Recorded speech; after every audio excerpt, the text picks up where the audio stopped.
इसलिए घातक हूँ। लाला रणवीर सिंह इज बैक। भाई साहब, मतलब भाई साहब, ये मूवी फाड़ के रख देने वाली है 2025 में। भाई साहब रणवीर सिंह यार, भाई साहब रणवीर सिंह।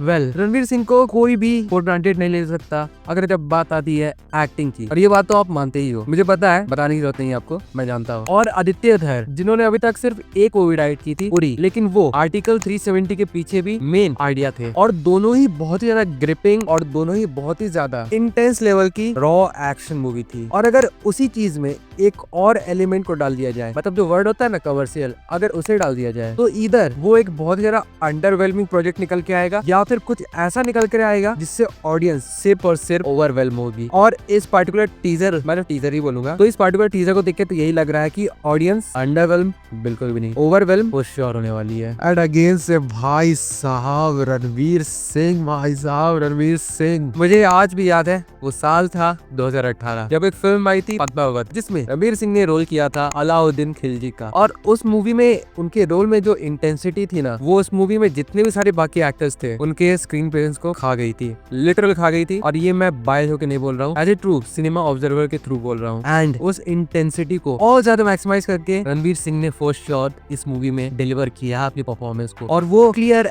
एंड क्लियर इस पार्टिकुलर टीजर में पूरी तरीके से नजर आ रहा है। जहाँ पर देखो, मैं एक चीज, बस एक चीज के बारे में ना थोड़ा सा लाइक स्केप्टिकल होना चाहता हूँ, क्योंकि मुझे लगता है कि ये चीज इस पूरी मूवी के एनवायरनमेंट को ना थोड़ा सा लाइक बिगाड़ सकती है। और वो ये है ना कि इस टीजर में हमें जो भी लीड हीरोइन होने वाली है, या फिर जो भी एक्ट्रेस होने वाली है, लाइक ऑपोजिट रणवीर सिंह, उनका मे बी इस मूवी में एक आइटम सॉन्ग या फिर कोई ऐसा गाना होने वाला है ना, जिस पूरे फिल्म की इन्वायरमेंट होगी ना, जहाँ पे स्टोरी एक तरीके से एक पेस में चल रही होगी, उसे बिगाड़ सकती है। बट फिर भी ये मेरा सिर्फ एक एजम्पशन है, मैं पूरी तरीके से इस बात पे श्योर नहीं हूँ कि ये चीज सच में ही मूवी को बिगाड़ेगी। और बस इस चीज को छोड़ के, केवल इस चीज को छोड़ के, इस टीजर में जितनी भी चीजें दिखाई गई है, सारी चीजें, सारी की सारी चीजें फुल ऑन पॉजिटिविटी के वाइब दे रही है, टोटली पॉजिटिविटी के वाइब दे रही है। भले फिल्म की जो कलर ग्रेडिंग है वो बहुत ज्यादा डार्क है, एक्टर्स सारे के सारे एक्टर्स अपने बीस्ट मोड में जाते हुए दिख रहे हैं, पर चाहे बात हो संजय दत्त की, अक्षय खन्ना सर की, अरे भाई अक्षय खन्ना, मैंने कोई रिएक्शन चैनल चालू नहीं किया है, वरना अगर मैंने किया होता है ना तो आप लोग भी एक तरीके से शॉक हो जाते जिस तरह की रिएक्शन मैंने अक्षय खन्ना की लाइक फर्स्ट फिल्म्स को देख के दिया था ना। इट वाज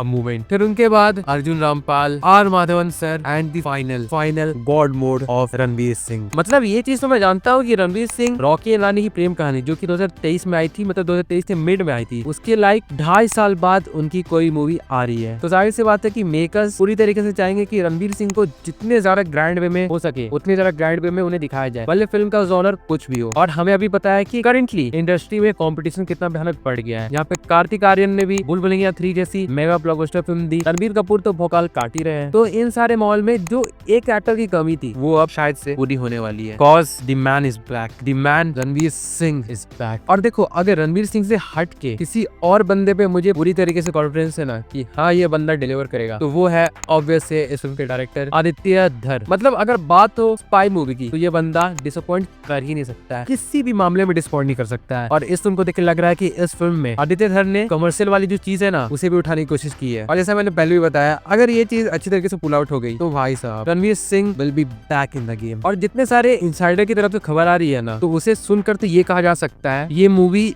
एक अनप्रेसिडेंटेड सुनामी लाने वाली है eight the box office. Yes, मैं मजाक नहीं कर रहा हूँ, और मैं कोई भी बात को एग्जैजरेट करके नहीं बोल रहा हूँ। अगर आप गूगल पे जाके धुरंधर मूवी के लाइक डीप इनसाइट्स में लाइक खोज करोगे ना, तो आपको ऐसे कई सारे रिपोर्ट्स मिल जाएंगे, जिससे मैं अगेन से बोल रहा हूँ कि वो ऑफिशियल तो नहीं है, बट जिस तरीके से इंडस्ट्री में रूमर्स रिवॉल्व करते हैं ना, और जिस तरीके से रूमर कह सकते हैं सर्कुलेट भी करते हैं, उसके अकॉर्डिंग तो बहुत लोगों का ये मानना है कि this film is going to bring a tsunami at the box office. उसका कारण क्या है? भाई साहब रणवीर सिंह इज बैक। मैं मानता हूँ कि मैं इस बात को बार बार रिपीट कर रहा हूँ, लेकिन भाई साहब रणवीर सिंह इज बैक। और इस मूवी के टीजर को जिस बंदे ने भी कट किया है ना, उसे रेस अभी के अभी तुरंत से तुरंत मिलना चाहिए। सीन कट, सीन में म्यूजिक को जिस तरीके तरीके से पिक करके लाइक डाला गया है ना, और जिस तरीके से सीन कट हो रहे हैं उन मोमेंट्स में जो थिएटर में एरप्ट करने वाले हैं, जो थिएटर में सुनामी लाने वाले हैं, उसे देखकर तो ये कहा जा सकता है कि हाँ, ये फिल्म उरी को ऐसे पछाड़ेगी ना कि ट्रेड एनालिस्ट हो, प्रोड्यूसर हो, मीडिया इंसाइडर हो, इंडस्ट्री इंसाइडर हो, सबको शॉक करके रखने वाली है। और इसी के बाद मैं यही बोलना चाहूंगा कि